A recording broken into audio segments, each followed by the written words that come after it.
हरे कृष्णा राधे राधे। दोस्तों, आप सभी का मेरे इस YouTube चैनल में हार्दिक स्वागत है।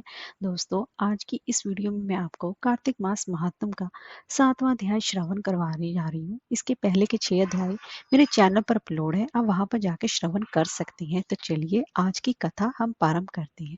तो दोस्तों, जैसे कि मैंने आपको पहले ही बताया था कि कार्तिक महात्म में व्रत रखने वालों के लिए 4 नियमों का पालन करना जरूरी बताया गया है। पहला है प्रातः स्नान, दूसरा है तुलसी पूजन, तीसरा है हरि पूजन, भजन, कीर्तन, हरि जागरण करना और चौथा है दीप दान करना। इन 4 नियमों से पहले मैं आपको प्रातः स्नान के बारे में पिछली वीडियोस में आपको कार्तिक महात्म के कि मैं अपने पिछली वीडियोस में आपको दे चुकी हूँ। इस वीडियो में मैं आपको तुलसी पूजा के बारे में थोड़ी सी जानकारी देने जा रही हूँ। तो तुलसी पूजन आपको कैसे करना चाहिए? तो प्रातःकाल स्नान के बाद पवित्र वस्त्र अर्थात साफ धुले हुए वस्त्र पहनकर ही श्री हरि जी का पूजन करना चाहिए। इसके बाद यदि कोई ब्राह्मण उपस्थित हो तो उसका पूजन करना चाहिए। इसके बाद ही तुलसी माता का पूजन करें, परिक्रमा करें और नमस्कार करना चाहिए। धूप दीप आदि जलाकर प्रार्थना करनी चाहिए। तो वहीं पर बैठकर तुलसी माता की कथा भी सुननी चाहिए और आरती करनी चाहिए। और तुलसी जी के साथ साथ पीपल, पथवारी, आंवले का भी पूजन करना चाहिए और कार्तिक महात्म भी अवश्य ही सुनना चाहिए। इससे श्री हरि और तुलसी माता की दोनों की कृपा की प्राप्ति होती है। और इस महीने में तुलसी पूजन करने तथा सेवन करने का विशेष महत्व बताया गया है। वैसे तो हर मास में तुलसी का सेवन व आराधना करना श्रेयस्कर माना जाता है, लेकिन कार्तिक में तुलसी पूजा का महत्व कई गुना माना गया है। प्रतिदिन तुलसी पूजन के बाद दीपक अवश्य जलाना चाहिए।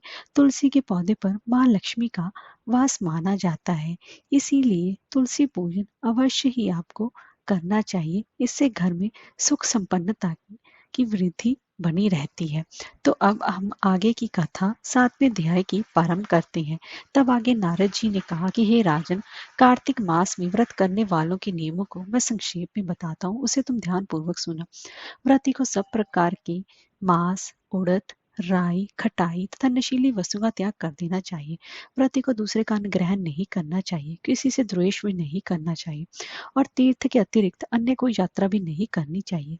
देवता, वेद, ब्राह्मण, गाय, व्रती, नारी, राजा तथा गुरुजनों की निंदा भी नहीं करनी चाहिए। व्रती को दाल, तिल, पकवान व दान किया है भोजन भी ग्रहण नहीं करना चाहिए। किसी की चुगली या निंदा भी नहीं करनी चाहिए। किसी भी जीव का मांस नहीं छूना चाहिए। पान, कत्था, चूना, नींबू, मसूर, बासी तथा झूठे अन्न का भी प्रयोग नहीं करना चाहिए। गाय, बकरी तथा भैंस के अतिरिक्त अन्य किसी पशु का दूध भी नहीं पीना चाहिए। कांसे के पात्र में रखा हुआ पंचगव्य, बहुत छोटे घड़े का पानी तथा केवल अपने लिए ही पका हुआ अन्न प्रयोग करना चाहिए। कार्तिक माह का व्रत करने वाले मनुष्य को सदैव ब्रह्मचार्य का पालन करना चाहिए। उसे धरती पर सोना चाहिए और दिन के चौथे पहर में केवल एक बार पत्तल में भोजन करना चाहिए। प्रति कार्तिक माह में केवल नरक चतुर्दशी, जिसे छोटी दिवाली भी कहा जाता है, इस दिन ही शरीर में तेल लगा सकता है। कार्तिक माह में व्रत करने वाले मनुष्य को सिंघाड़ा, प्याज, मट्ठा, गाजर, मूली, काशी फल, लौकी, तरबूज इन वस्तुओं का प्रयोग बिल्कुल भी नहीं करना चाहिए। रट्सवाला, चंडाल, पापी, मलेच्छ, पतित, व्रतहीन, ब्राह्मण द्रोही और नास्तिकों से बातचीत नहीं करनी चाहिए। भगवान विष्णु को प्रसन्न करने के लिए अपनी शक्ति के अनुसार चंद्रायन आदि का व्रत करना चाहिए और उपयुक्त नियमों का पालन करना चाहिए। प्रति को प्रतिपदा को कुम्हड़ा, द्वितीय को कटहल, तृतीय को तारुणी स्त्री, चतुर्थी को मूली, पंचमी को बेल, षष्ठी को तरबूज, सप्तमी को आंवला, अष्टमी को नारियल, नवमी को मूली, दशमी को लौकी, एकादशी को परवल, द्वादशी को बेर, त्रयोदशी को मट्ठा, चतुर्दशी को गाजर तथा पूर्णिमा को शाक का प्रयोग नहीं करना चाहिए। रविवार को आंवले का प्रयोग नहीं करना चाहिए। कार्तिक माह में व्रत करने वाला मनुष्य यदि इन शाकों में से किसी शाक का सेवन करना चाहे तो पहले ब्राह्मणों को देखकर उनको देकर ही ग्रहण कर सकता है। यही विधान माघ माह के व्रत के लिए भी है। देवोत्थानी काशी में पहले गई के विधि के अनुसार नृत्य, जागरण, गायन वादन आदि करना चाहिए। इसको विधि पूर्वक करने वाले मनुष्य को देखकर यमदूत ऐसे भाग जाते हैं जैसे सिंह की गर्जना से हाथी भाग जाते हैं। कार्तिक माह का व्रत सभी व्रतों में श्रेष्ठ है।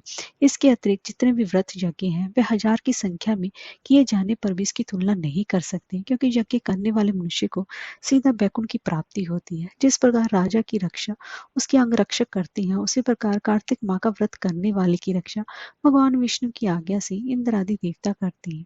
व्रती मनुष्य जहाँ कहीं भी रहता है वहीं पर उसकी पूजा होती है, उसका यश फैलता है। उसके निवास स्थान पर भूत पिशाच आदि कोई भी नहीं रह पाते। विधि पूर्वक कार्तिक माह का व्रत करने वाले मनुष्यों के पुण्य का वर्णन करने में ब्रह्मा जी भी असमर्थ है। यह व्रत सभी पापों को नष्ट करने वाला, पुत्र पौत्र प्रदान करने वाला और धन धान्य की वृद्धि कराने वाला माना गया है। हरे कृष्णा, राधे राधे।